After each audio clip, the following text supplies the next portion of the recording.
Good morning students. Today we are going to start our exercise 2.5 for revision. So 2.5 में पहले हम लोग आज क्वेश्चन 3 एंड क्वेश्चन 4 करेंगे। उसके बाद हम लोग क्वेश्चन 1 एंड क्वेश्चन 2 करेंगे। सो क्वेश्चन 3 में हमें बोला गया कि हमें कुछ इक्वेशंस दी गई है, उससे हमें सॉल्व करना है अप्रोप्रिएट आइडेंटिटीज यूज़ करके। सो फर्स्ट इक्वेशन है 9x² + 6xy + y²। सो देखिए सबसे लास्ट में ब्रैकेट में लिखा हुआ है एक आइडेंटिटी है जिसमें बोला गया x² + 2xy + y² = x + y का होल स्क्वायर। ये आइडेंटिटी है जो हम लोग यूज़ कर रहे हैं। सो देखिए अब 9x² है तो उससे मैं लिख सकती हूँ 3x का होल स्क्वायर, है ना, प्लस 6xy तो मैं लिख सकती हूँ 2 ब्रैकेट में 3x और y, देन प्लस y² का y²। सो आंसर क्या आ गया 3x + y, 3x + y। Second we है 4y² - 4y + 1 ये है। सो देखिए 4y को मैंने 2y का होल स्क्वायर लिख दिया माइनस 4y है, सो 2 और ब्रैकेट में 2y आ गया प्लस 1 का स्क्वायर 1 हो गया। सो आंसर कितना आ गया 2y - 1 और 2y - 1। और इसके सामने लिखा हुआ है जो मैंने आइडेंटिटी यूज़ की है कौन सी है वो x² - 2xy + y²। ये किसकी आइडेंटिटी है, ये है x - y होल स्क्वायर की।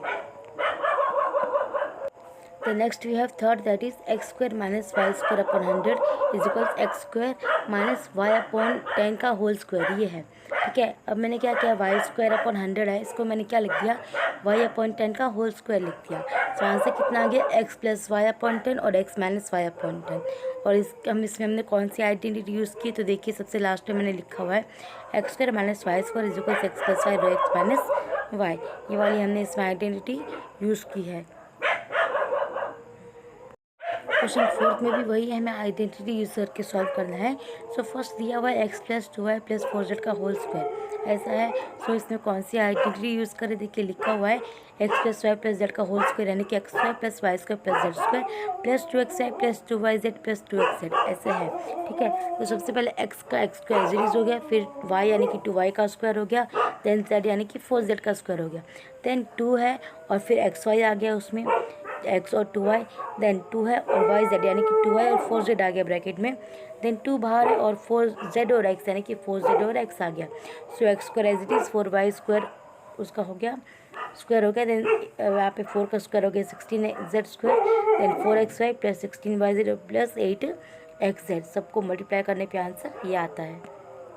देन सेकंड है 2x - y + z का होल स्क्वायर है।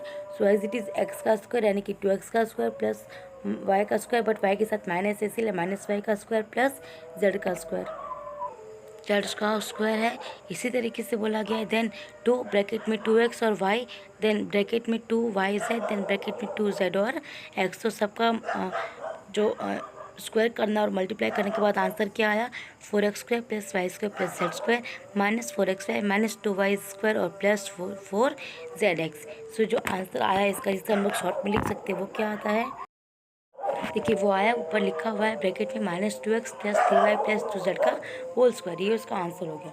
Then next we have third, that is -2x + 3y + 2z का होल स्क्वायर है। सो इसमें भी x का स्क्वायर हो गया, देन y का और z का, और 2xy 2yz और 2z और x इस तरीके से हमने लिख दिया। सो x का स्क्वायर हो गया 4x², 3 का हो गया 9, 2 का हो गया 4, then -12xy + 12yz and -8xz। This is the answer coming after the solving of this equation.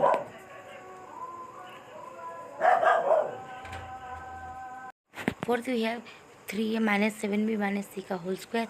So a का स्क्वायर कर दिया, b का किया और c का किया, देन 2 a और b ब्रैकेट में, देन 2 b और c ब्रैकेट में एंड देन 2 c और a ब्रैकेट में। सो सॉल्विंग करने के बाद आंसर कितना आता है 9a² - 49ab² plus c² - 42ab² plus 14bc और -6ac।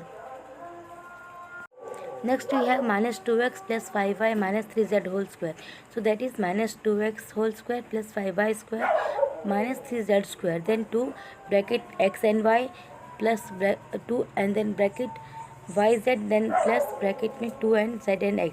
So that is 4x² + 25y² + 9z² - 20xy - 30yz and plus 12xz. Then next have 6, that is 1/4a minus 1/b plus 1 का whole square. So 1/4a square, b का square हो गया and c 1 का square हो गया. Then 2a and b bracket में, then 2b and c bracket में, and then 2c and a bracket में. So what will be the answer come? The answer will be come, that is 1/16a square plus 1/4b square plus 1 minus 1/4ab minus b plus 1/2a. This is the answers of the to solve the following questions by using identities. So आज हमने 3 and 4th question किया. कल हम लोग first and second questions करेंगे of the same exercise. Till then thank you. And हाँ, एक और चीज़, आपका जो साइंस है उसमें सेकंड चैप्टर नहीं है, उसमें सिर्फ 2 ही चैप्टर्स हैं सेकंड के अलावा, that is 6th and 8th. Second chapter आपका सिलेबस में नहीं है. साइंस के सिलेबस में सेकंड चैप्टर नहीं आ रहा है. Thank you.